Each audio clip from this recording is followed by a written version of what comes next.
November 11th, Daily Devotional from the Heart by Ellen G. White, a challenge to God's church. Then I saw another beast coming up out of the earth, and he had 2 horns like a lamb and spoke like a dragon. Revelation chapter 13, verse 11.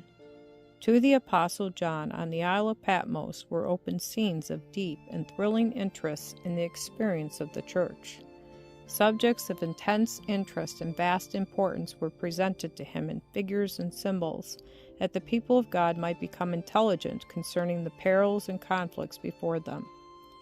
Under the symbols of a great red dragon, a leopard-like beast, and a beast with lamb-like horns, the earthly governments which would especially engage in trampling upon God's law and persecuting his people were presented to John.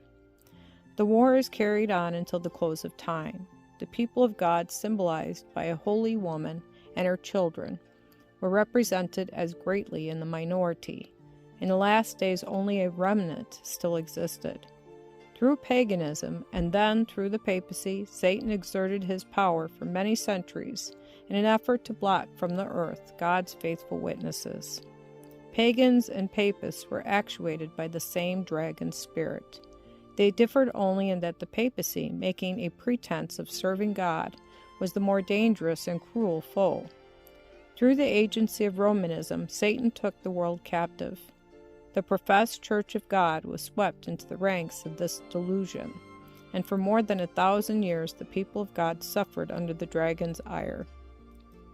And when the papacy, robbed of its strength, was forced to desist from persecution, John beheld a new power coming up to echo the dragon's voice and carry forward the same cruel and blasphemous work. This power, the last that is to wage war against the church and the law of God, was symbolized by a beast with lamb-like horns. The beast preceding it had risen from the sea, but this came up out of the earth, representing the peaceful rise of the nation which is symbolized.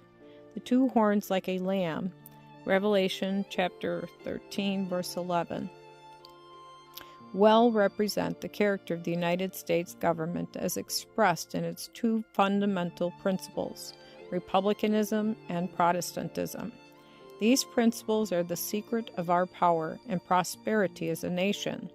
Those who first found asylum on the shores of America rejoiced that they had reached a country free from the arrogant claims of popery and the tyranny of kingly rule. They determined to establish a government upon the broad foundation of civil and religious liberty.